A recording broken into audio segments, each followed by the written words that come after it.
Good morning, everybody. Good morning, good afternoon, good evening. Um, let's get started. So the first item on the agenda, the first item is the code of conduct. So let me, Jill, if you have the link to that, if you could drop it in, or I'm happy to. I'm sorry, Neha, I do not have that on this note. Okay. Let me grab it.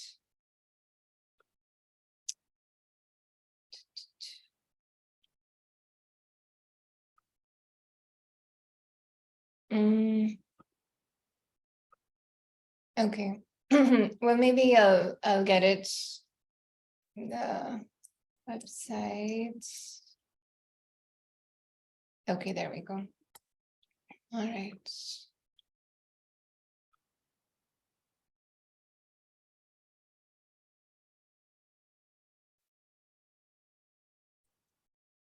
Okay, so the first item for today is a discussion of the data policy. However, I think we don't have the policy yet to look at, but is there just an intro that you could do, Helena, to just tell people about what this policy is meant for and what your kind of process is going to be? For moving. So we are not ready for a public discussion of the policy because the rest of the EC has not had a chance to review it and discuss it, and we have to actually talk about what makes sense and what is sustainable in the long run. The data access policy is supposed to address accessing of data, storage, sharing, use, reporting of any data that falls under any of our volunteer activities within Sakai. So does that include? I was hoping that we would talk about it on an EC meeting. Sounds good. Did you want to say? I didn't catch your question. Can you hear me? Is the You audio? had a question. Yeah, you said, does that include, and then it cut off. I was saying, does that include all conferences? Like, what is the purview of that policy? So what data collection is it going to impact, and who in this room should be involved in it? Yeah, I don't think we're ready to have this as an open conversation. Okay. And a recorded conversation. Okay, sounds good. All right, so moving on then to the next item, which is it conferences?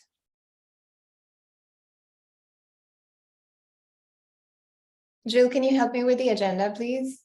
Yes, next is conferences and membership. Okay, so this is also an item that we wanted to see if we could get input on and just discussion on. We've been talking about conferences, extending complimentary membership to conference communities and how to do that, how to implement it at the ACM level, and also what the conferences feel about it. So I think one thing that we're missing is a conference perspective to know what their practices have been and how they would like to extend complimentary membership or not to their communities. I did have a conversation with Casey about this with regards to group and I think one other conference. I know that Kai used to do this in the past, extend complimentary membership to people who were signing up for the first time. And the rationale behind this is to grow our conference communities, essentially, or grow the Sakai community and the conference communities as part of that. Any thoughts on this or concerns that you might have from the conference perspective? So we wanted to just leave this open for anyone from the community. I think there's a few people or anyone on the EC. So this is something that we hope to discuss with the conferences before any changes are made to any registration processes. That step hasn't happened yet. So we know that some of this stuff is technically possible on the ACM end, but the change is going to impact the registration processes for the conferences. So we want to also get their input. I don't know, Naomi, if you want to add anything to this conversation, but that's fine.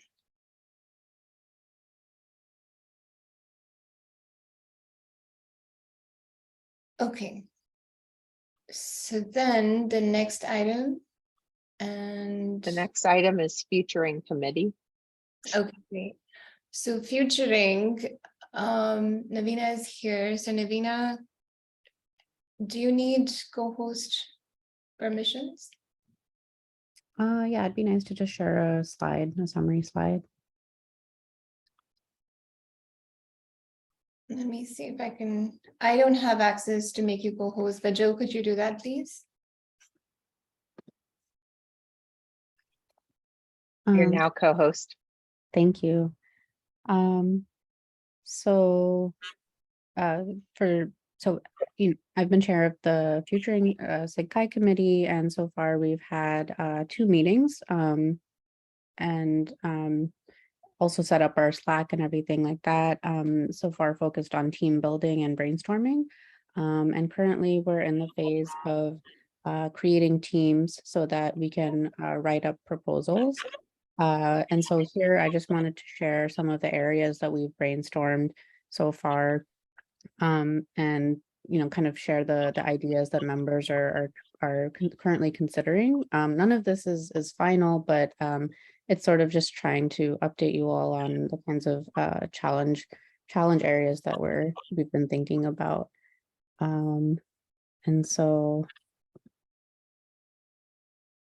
yeah. And so the 5 areas have been sustainability and climate change, underrepresented countries and cultures, diversifying knowledge production, building community, and supporting HCI education.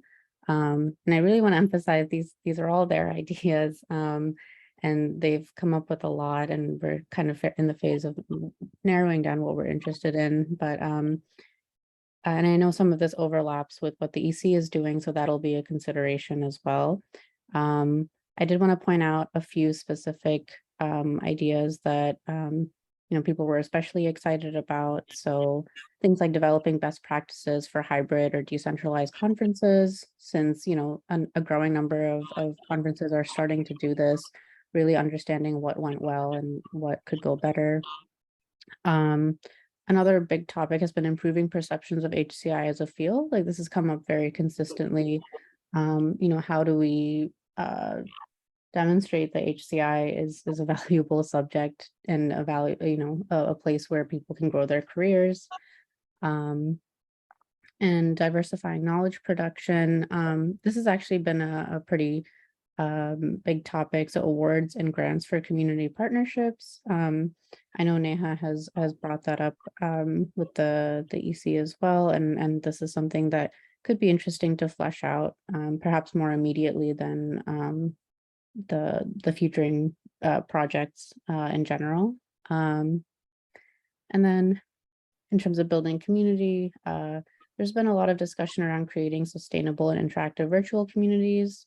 Maybe that's especially relevant given the Twitter somewhat meltdown that's happening, and hosting podcasts about diverse experiences in academia or about rejected turned accepted papers as a sort of way to build community and build resilience. And then in terms of HCI education, just a whole slew of things that could possibly support students getting involved in HCI research, nurturing skills, making sure that these educational opportunities are modular enough to set up in many in different places and different cultures and geographies. And yeah, I would love any feedback or thoughts, maybe I'm not sure if there's time now, but maybe after or when there is time. Yeah, thank you.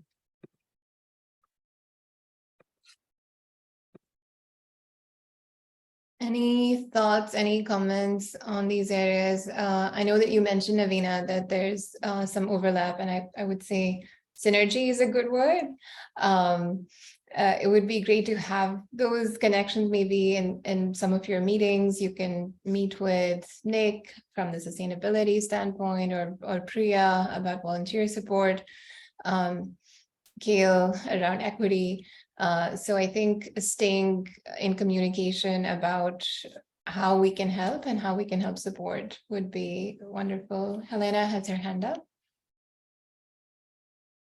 Yeah, I was just gonna ask Navina if she could talk a little bit about like which already existing groups is the community, the Futuring Committee thinking of working with. Like, for instance, HCI Education, we have the Committee on HCI Education. I forgot what they actually are called. But like, for instance, I mean, they have a lot of plans, and I'm sure, there's some overlap, and I'm sure there's like other ideas as well. So like, do you need us to let you know, like, what is the structure? So like, be like, oh, these people are doing this, these people are doing that. Or do you feel like you got it under control, or is it a mixture of both? I think I would love that input at the point that that teams are actually writing proposals. So this week we're gonna meet to actually create teams and figure out like what are our common interests. But once we have that, they'll be writing proposals that actually scope out an idea. And at that point, it would be great to know, like, this is a great idea, but you could actually be more ambitious or more creative because this has been done already by X committee. So I think at that point, soon, but it would be valuable to know this. And Yeah, I thank mean, you for this, Neha. that totally makes sense, and it might save you some time to actually like touch base first before you guys run off and do the proposals, because then you at least know like where their locus of effort is, or like what do they need. So like Nick was just saying in the chat there that they would love like to work together. So I think like that could be powerful to just write that up in the proposal. Cool. Yeah, and I want to speak also for Luigi, who's not here, but has been working closely with Navina. So he does know what's going on in the different committees and has been working. I think we want to be really careful also about giving space to the folks on the committee so that they don't feel like they're being constrained in any way. So, because we do want them to come up with their own ideas, but any kind of guidance or support or just how to make those ideas happen, we can certainly help with that. And Neha did join us in our previous meeting, and we did talk about HCI education and pubs and sustainability and the overlaps there. Also, actually, Sarah Clinch is here. I don't know. I don't want to put you on the spot, Sarah, but if you have any thoughts related to the Futuring ideas, because I know that this is a space, I guess, from the Futuring work you've done before, if you have any thoughts to share. And then not immediately, no. But thanks for joining. Pageman, you have your hand up. Yeah, hi everyone. I actually had a kind of a maybe counter argument to build more of that synergy. Is basically the Futuring committee that are the brightest maybe students in our field or recent graduates, and I really want them to work maybe independently from the current established group of people, so that they can come up with ideas that we never thought of, and that might be more beneficial for us as a group than trying to just tell them what we've been doing and then ask them to maybe just box their thinking into those previous let's say ideas. So I like to encourage them to work independently from existing communities or committees that we have, and then at some point they're going to be like transfer of those knowledge to our committees, I think.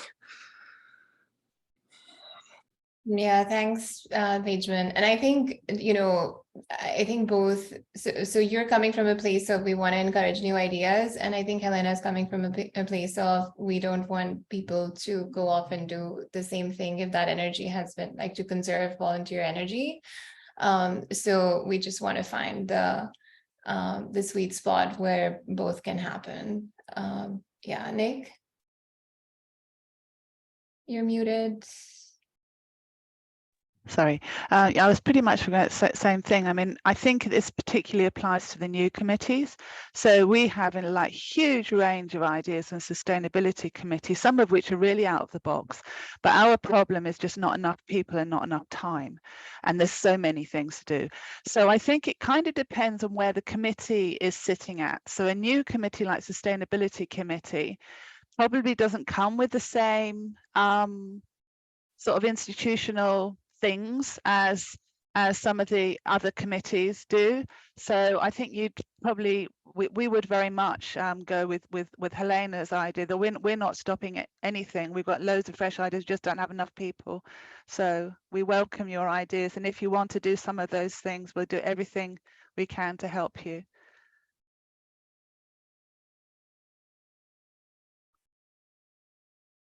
Any other thoughts? I know that Sarah mentioned with regards to podcasts, Andrew Miller is someone who had done worked on this interdisciplinary podcast for computing. So that could be a good resource to look at. Also, I'm trying to find a link to the blog post, but it should just be Medium. Yeah, medium.com/sickguy. So Navina did write up a really nice article about their first meetings, which I wanted to drop a link to. So if you haven't taken a look at that, this talks a little bit more in detail about their ideas that they've been discussing. Okay, so then moving on, what is our next agenda item? Is it awards? The next is miscellaneous updates. And the first one is awards. So Yes. over to you. Okay, thank you. So I wanted to just very briefly remind everybody about awards. So I have a couple of slides that I'm not apparently hitting the right buttons for, but here we go. So we're soliciting basically nominations for the following awards that I'm listing here, and you can of course also look at our website at sickguy.org/awards. And for the research award, the Lifetime Research Award, Lifetime Practice Award, Lifetime Service Award, and then Societal Impact Award, as well as the Outstanding Dissertation Award, and finally election to the Sickguy Academy.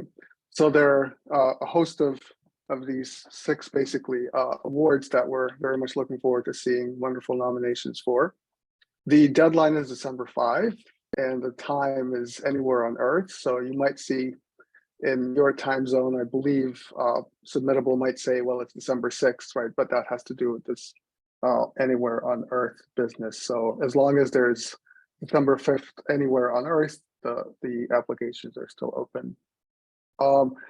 And then I did want to give just very briefly a couple of tips regarding the application process and how to be successful, hopefully. One is that the instructions are there, so sort of self-evidently, but it's worth taking a look at what exactly is required. What are the points that the committees will actually be focusing on? So that is in the instructions. So please do take a look at those. We also list the contacts for people who are leading our so-called subcommittees, award subcommittees. So each of those awards that we just took a look at has a particular group of people within the awards committee who look at this. And you can reach out to them directly, or you can reach out to me. So do that. Do take advantage of that opportunity, please, and reach out with any questions that you might have. And then perhaps a couple of, more specific tips that would be worth considering is that, it's worth considering who the audience will be. I mean, the audience on these on the awards committee is people like you and me. So we'll have hopefully some very specific knowledge about our sub area, and then good general knowledge about the general area of HCI. But that means that when you talk about a nominee, it has to be in language that can be understood reasonably well by a relatively broad cross-section of the community, the people who will be on that committee, right? And then additionally, I think it's also worth focusing on the contribution in contrast to focusing on the person. So, we will nominate people who we really like, but that's not the focus. The focus is what exactly the contribution was for that makes them eligible for that particular award. So, focus on that instead of the person.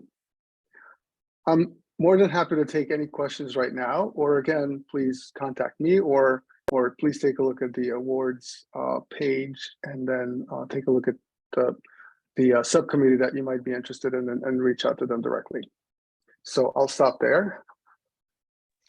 Andrew, do you want to say anything about the awards committee process? Just the fact that we had an open call and we got some applications or nominations, and we'll be sure. So yeah, so the the awards are reviewed by an awards committee, and again, there are various subgroups of people who review different awards.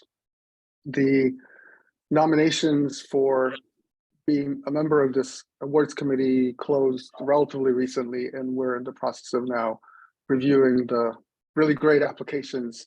And so when you look at the website, you'll see subcommittees listed, and some of them will actually be larger by the time the review process actually gets underway for awards, right? So because we're now reviewing the people who are getting, additional people who will be getting onto the awards committee, and so individual subcommittees.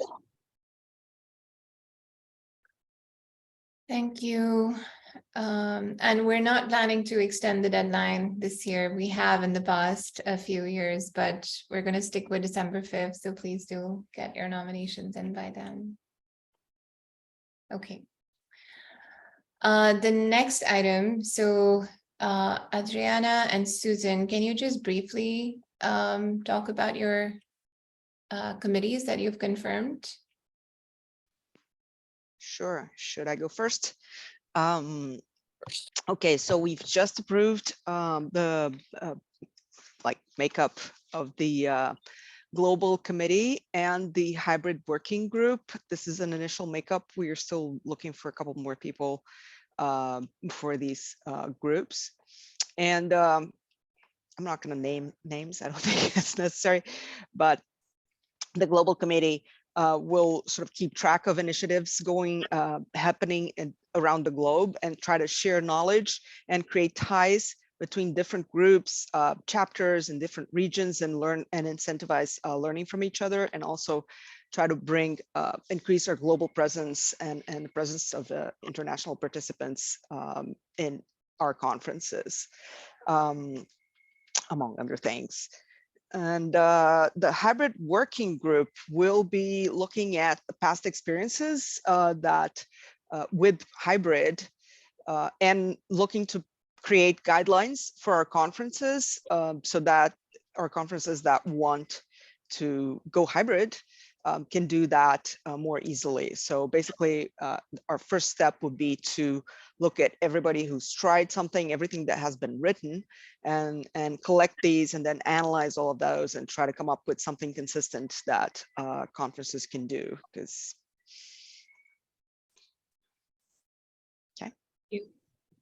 And Susan. And yeah, just also, yeah, I just sort of just support that. Cool. yes. So the partnerships committee has been formed, and folks have been informed. And we are hoping to start meeting possibly as early as next week or the week after that. We will be looking at, we'll start off by obviously building community in the committee, but also identifying the kinds of partnerships that we want to pursue. And I suspect there will be a variety of different types of partnerships, since there are organizations, academic organizations, professional organizations, there are NGOs, there are business organizations, etc. And people on the committee have indicated interest in and linkages with a variety of different types of organizations, and also, luckily, wonderfully, in a variety in thanks, Helena, in a variety of geographies as well. So we have US, Europe, and Africa represented in our committee. We're still open to increasing the number of women. We have, we at the moment have 2 women and 3 men. Wouldn't mind having 4 women and 3 men. And like to follow in Simone's footsteps there. Anyway, thank you so much for your votes and your concerns and the conversations. And I'll turn off the slapping halyard boat sounds and turn it back to you. Thank you, Susan. And I don't know, Simone, without, I guess, listing the names, because we haven't confirmed the names, but do you want to say just a little bit about your committee and what you're hoping to do with it? Sure. I will send you the list of the names, and the plan is that we focus on social media channels, that we also on website issues, especially redesign of the website. But I hope we will have the first welcome meeting in December. And here the idea is that we discuss the different tasks and also assign to each team member then a specific task, because for me it's important that not only one is responsible for a specific task, because our tasks are mainly on daily business, because you have to check every day the mailing list, also have to check the Twitter or Facebook or LinkedIn. Therefore, it's for us important that that more than one person is responsible for specific task. But this is, I hope, we will discuss this in our first welcome meeting in December. Yeah, that's. Thank you. And yeah, as mentioned, in total we are 7, so we have 2 male and 5 female, and I will send you the list. Sounds great, and we'll send it out on the members list once the names are all set. Okay, but the last item, what is the last item? Were we going to talk about Mastodon, given that we have some community members here? Jill? It just says updates. Mastodon isn't listed specifically, but yes, I do recall that was part of the conversation.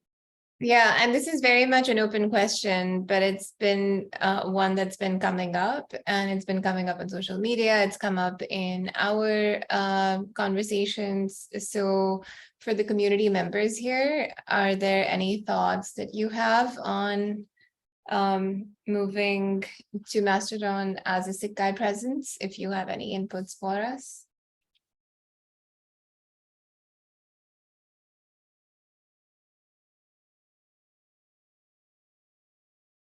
Anyone on the EC? Yeah, I think so we joined HCI Social, when was it? Maybe a week ago, maybe 2 weeks ago. And I think there is a community of about 1,500 people there now. But one of the things that had come up was just, sorry, that should just be HCI Social. but one of the questions that had come up was, should Sakai have its own server? Should we be doing more actively? Should we be doing less because we don't know what Mastodon is going to look like? So this is just an open space to share your thoughts. As of now, we're basically using it like we would use our Twitter, not even, we're just getting started, but also just posting our updates there with regards to meetings and blog posts and things like that. Adriana. Yeah, so my question would be, how much more work is it to maintain yet another platform? Is this something that you can plug in and have, one single point, single entry point, post your updates and it goes to all of the networks, or do you need like extra logins and extra hands and extra content or something? Simone has her hand up. Yeah, it depends. At the moment, it's extra work because we have HotSuite. HotSuite is one program which includes Twitter, LinkedIn, Facebook. So we only need one login, one password. So it's very easy. But if Mastodon, I don't know, maybe we can ask if Cash is here, if it's also possible to integrate Mastodon in HotSuite, then it's not extra work. But if it's not possible, then it's extra work. So then we need an extra login, extra password. So it depends now if it is possible with HotSuite or not. Another idea is really to link this with Twitter.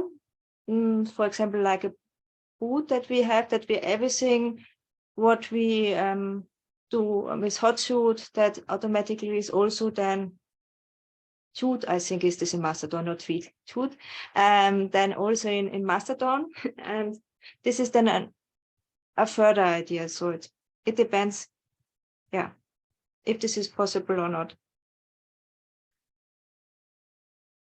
And I guess there's also the other question of just how conversations or exchanges evolve. And then Andrew's saying at some point it might not be possible for us to stay on Twitter.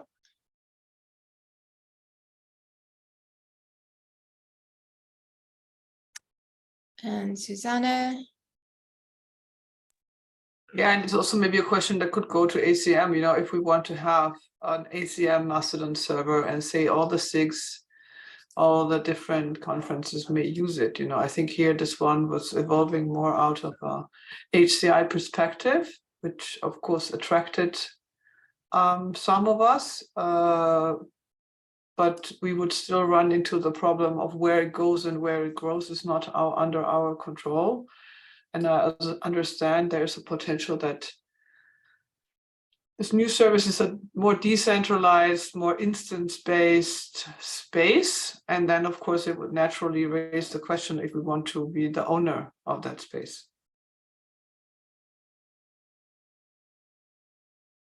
Yeah, and Andrew and I did have a conversation with Andres about HCI Social, and they do have some plans for making it more open with an elected board and such. I guess they're exploring ideas, but yeah, this is something maybe we can come back to then.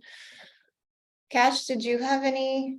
It's very early for Cash, but if you wanted to respond to Simone's question here, or we can come back to you later. I think it was about the integration. Hello, everybody, Cash here. It was about the integration. I think we have a bot set up that does this kind of parallel posting, but it's independent from the existing suite of, or the existing application that does it to Facebook and other channels. But yeah, that's something that would need more investigation, I guess. Thank you. And I think ACM is on Mastodon now, as of like yesterday or day before. They just posted about it on Instagram. That's how I saw. So maybe they're moving their activity off Twitter. Okay. I don't believe there's anything else on the agenda. Is there anything that anyone else here would like to bring up? Anyone from the community?